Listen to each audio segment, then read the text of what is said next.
सर्व विशेषाधिकार मोडून काढा. सर्व जीवांची समष्टी असा जो एकमेव ईश्वर अस्तित्वात आहे आणि ज्या एकमेव ईश्वरावर माझा विश्वास आहे, त्याची पूजा करण्यासाठी मला पुन्हा पुन्हा जन्म घ्यावा लागो आणि हजारो दुःख भोगावी लागोत. सर्व जातीतील माझे पापी नारायण, माझे दुःखी नारायण आणि माझे दरिद्री नारायण हीच माझी विशेष उपास्य दैवत आहेत. सर्व विशेषाधिकार मोडून काढा. विशेषाधिकाराची कल्पना म्हणजे मानव जीवनाला एक मोठा शाप आहे. या जगात जणू काही दोन शक्ती सतत कार्य करत असतात. एक जातीभेद निर्माण करते आहे, तर दुसरी जातीभेद नष्ट करते आहे. वेगळ्या शब्दात सांगायचं म्हणजे एक शक्ती विशेषाधिकार उत्पन्न करते, तर दुसरी शक्ती ते नष्ट करून टाकते.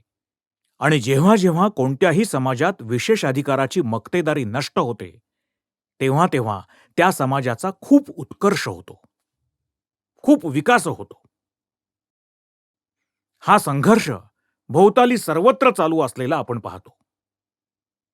विशेषाधिकारासंबंधी पहिली कल्पना म्हणजे शक्तिमानाला दुर्बलापेक्षा विशेषाधिकार आहेत, ही पाशवी कल्पना होय. त्यानंतरची कल्पना म्हणजे धनवानाचा विशेषाधिकार ही होय. जर एखाद्या माणसाजवळ इतरांपेक्षा अधिक संपत्ती असली, तर त्याला इतरांपेक्षा जास्त विशेषाधिकार हवे असतात. याहून सूक्ष्म आणि अधिक सामर्थ्यशाली असा विशेषाधिकार असतो बुद्धिमानाचा. एखाद्याला दुसऱ्याहून जास्त ज्ञान असतं म्हणून तो विशेषाधिकार मागत असतो. आणि सगळ्यात शेवटचा विशेषाधिकार आहे अध्यात्मसंपन्न माणसाचा. आणि हाच सर्वांहून वाईट आहे, कारण तो सर्वांहून जास्त जुलमी आहे. जेव्हा काही लोकांना असं वाटतं की त्यांना ईश्वराबद्दल, अध्यात्माबद्दल जास्त ज्ञान आहे, तेव्हा ते स्वतःसाठी इतर सर्वांपेक्षा जास्त विशेषाधिकारांची मागणी करत असतात. ते म्हणतात, हे सामान्य लोकांनो, या आमची पूजा करा. आम्ही ईश्वराचे दूत आहोत आणि तुम्हाला आमची पूजा केलीच पाहिजे. जो वेदांती आहे तो कोणाचंही मानसिक, भौतिक, आध्यात्मिक कोणतेच विशेषाधिकार मानू शकत नाही. वेदांती हा कोणाचेही कोणतेही विशेषाधिकार मानणार नाही. एकच शक्ती सर्व माणसांमध्ये अनुस्यूत आहे. कुणात ती जास्त, कुणात कमी अभिव्यक्त असते इतकंच. एकच शक्ती सर्वांमध्ये अव्यक्त रूपात वसत असते. असं असताना विशेषाधिकाराचा कोणी दावाच कसा करू शकतो? प्रत्येक आत्म्यात संपूर्ण ज्ञान विद्यमान असतं. अगदी अज्ञ माणसाच्या आत्म्यातही ते वसत असतं. त्यानं ते ज्ञान अभिव्यक्त केलेलं नाही, पण कदाचित त्याला संधीच मिळालेली नसेल किंवा परिस्थितीच त्याला अनुकूल नसेल. जेव्हा त्याला संधी मिळेल तेव्हा तो हे ज्ञान प्रकट करेलच. एक माणूस जन्मतः दुसऱ्यापेक्षा श्रेष्ठ असतो ही कल्पनाच वेदांताच्या दृष्टीने निरर्थक आहे. एक देश श्रेष्ठ आहे व दुसरा कनिष्ठ आहे ही कल्पना सुद्धा अगदी अर्थशून्य आहे. दोन्ही देशांमध्ये सारखीच परिस्थिती नांदू द्या, मग दोघांच्या मध्ये सारखीच बुद्धिमत्ता प्रकट होते की नाही हे पहा. तसं करण्यापूर्वी एक देश दुसऱ्या देशाहून श्रेष्ठ आहे असं म्हणण्याचा तुम्हाला काहीच अधिकार नाही. आणि आध्यात्मिकतेच्या बाबतीत तर विशेषाधिकाराची गोष्टच काढू नये. मानवाची सेवा करणं हाच एक विशेषाधिकार आहे.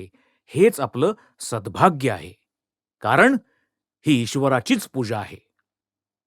ईश्वर इथे या प्रत्येक मानवी आत्म्यात वसत आहे.